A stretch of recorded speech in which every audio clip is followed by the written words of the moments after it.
السلام علیکم۔ آج ہم ایف ایس سی طبیعت کے ایک کافی دلچسپ موضوع پر بات کریں گے، گردشی حرکی توانائی، جسے روٹیشنل کائنیٹک انرجی کہتے ہیں۔ وعلیکم السلام جی، یہ اہم موضوع ہے۔ اکثر ہم دیکھتے ہیں چیزیں صرف سیدھا نہیں چل رہی ہوتی، وہ گھوم بھی رہی ہوتی ہیں۔ تو آج ہم سمجھنے کی کوشش کریں گے کہ اس گھومنے میں کتنی توانائی ہوتی ہے۔ جی بالکل۔ تو بنیادی بات سے شروع کرتے ہیں۔ یہ روٹیشنل کائنیٹک انرجی یہ کن چیزوں پر آپ کہہ لیں ڈپینڈ کرتی ہے؟ دیکھیں، اس توانائی کا دارومدار دو اہم چیزوں پر ہے۔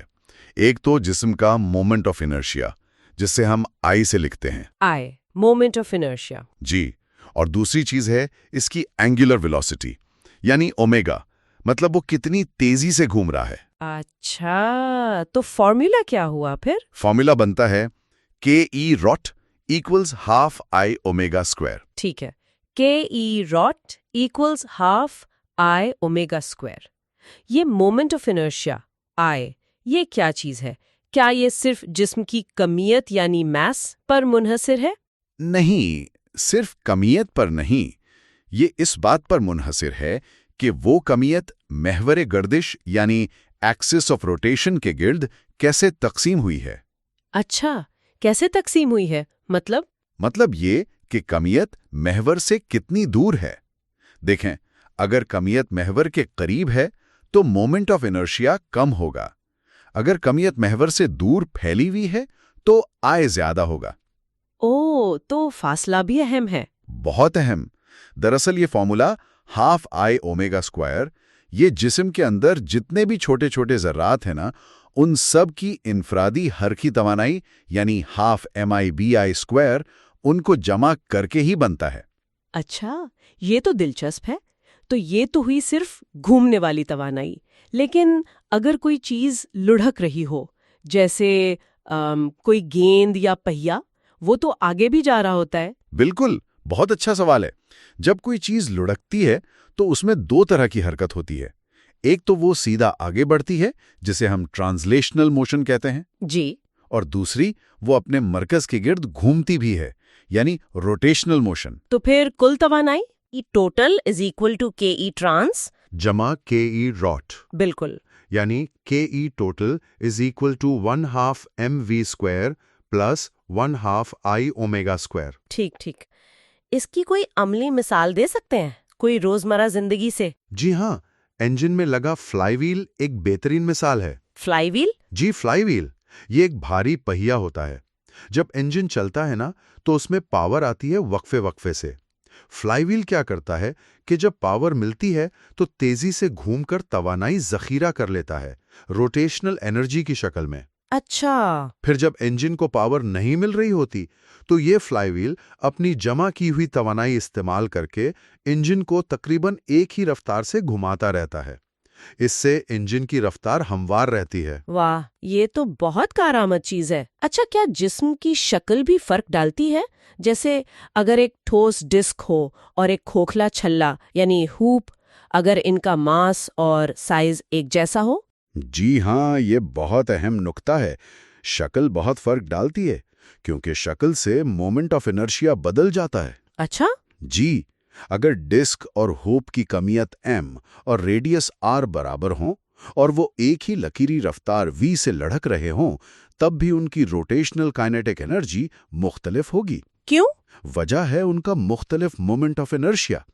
ڈسک چونکہ ٹھوس ہوتی ہے، اس کا I ہوتا ہے 1/2 mr اسکوائر۔ ٹھیک ہے۔ جبکہ ہوپ جو صرف کنارے سے بنا ہوتا ہے، اس میں سارا ماس کنارے پر یعنی محور سے دور ہوتا ہے، تو اس کا I زیادہ ہوتا ہے mr اسکوائر۔ ہوپ کا I ڈبل ہے ڈسک سے؟ بالکل، تو اسی لیے ایک ہی رفتار v پر لڑکتے ہوئے ہوپ میں روٹیشنل انرجی جو 1/2 mv اسکوائر بنتی ہے، ڈسک کی روٹیشنل انرجی جو 1/4 mv اسکوائر بنتی ہے سے دوگنی ہوگی۔ کمال ہے، صرف ماس کہاں ہے اسے اتنا فرق پڑ جاتا ہے۔ اچھا، اور اگر یہی ڈسک یا ہوپ کسی ڈھلوان سے انکلائنڈ پلین سے نیچے لڑک کر آئیں، کون پہلے نیچے آئے گا؟ یہ بھی بڑا دلچسپ سوال بنتا ہے۔ یہاں توانائی کی بقا کا قانون یعنی law of conservation of energy کام آتا ہے۔ اچھا، وہ کیسے؟ دیکھیں، جب جسم بلندی h پر ہوتا ہے تو اس میں ہوتی ہے پوٹینشیل انرجی، یعنی mgh۔ جی۔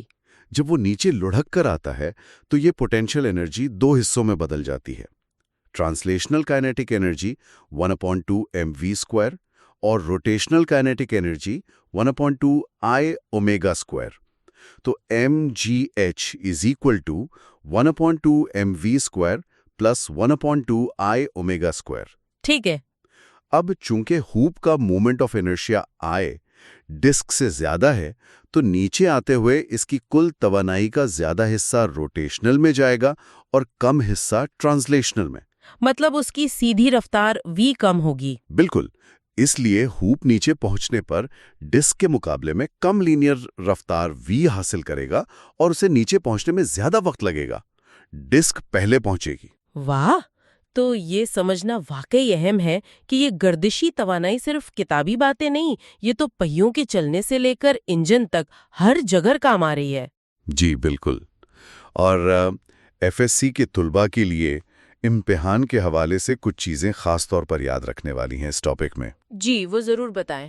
پہلی بات تو یہ کہ کائنیٹک انرجی برابر 1/2 I اومیگا²، یہ فارمولا کیسے بنتا ہے، اس کا بنیادی تصور کیا ہے، یہ سمجھنا ضروری ہے۔ ٹھیک ہے۔ ڈیریویشن۔ جی۔ دوسرا، فارمولا خود اور اس میں I اور اومیگا کا کیا مطلب ہے، یہ کن چیزوں پر ڈیپینڈ کرتے ہیں، یہ یاد رکھنا ہے۔ مومنٹ آف انرشیا اور اینگولر ویلوسٹی۔ بالکل۔ تیسرا، جو عام شکلیں ہیں جیسے ڈسک اور ہوپ، ان کا مومنٹ آف انرشیا کیا ہوتا ہے۔ I is equal to 1/2 mr² disk کے لیے، I is equal to mr² hope کے لیے، یہ معلوم ہونا چاہیے۔ صحیح۔ چوتھا، یہ جو ڈھلان والا کیس ہم نے ڈسکس کیا، اس میں توانائی کی بقا کا اصول کیسے استعمال کرنا ہے۔ mgh برابر ½ mv² پلس ½ I اومیگا²، یہ آنا چاہیے۔ ٹھیک۔ اور آخر میں ان کانسیپٹ سے جڑے ہوئے جو عددی سوالات ہیں، نیومیریکل پرابلمز، ان کی خوب مشق کرنی چاہیے۔ بہت خوب، یہ نکات امتحان کے لیے یقیناً مددگار ہوں گے۔ جی امید تو ہے۔ چلیں آخر میں ایک چھوٹی سی سوچنے کی بات چھوڑے جاتے ہیں سب کے لیے۔ جس طرح ہم نے دیکھا کہ کمیت کی تقسیم مومنٹ آف انرشیا بدلتی ہے اور اس سے گردشی توانائی ذخیرہ کرنے کی صلاحیت بدلتی ہے، یہ اصول گاڑیوں اور انجن کے علاوہ ہماری روزمرہ زندگی میں اور کہاں کہاں نظر آتا ہے؟ شاید کھیلوں میں یا کسی اور ٹیکنالوجی میں؟ اس پر ضرور سوچیے گا۔ جی، یہ ایک اچھا سوال ہے۔ اسی کے ساتھ اجازت، خدا حافظ۔ خدا حافظ۔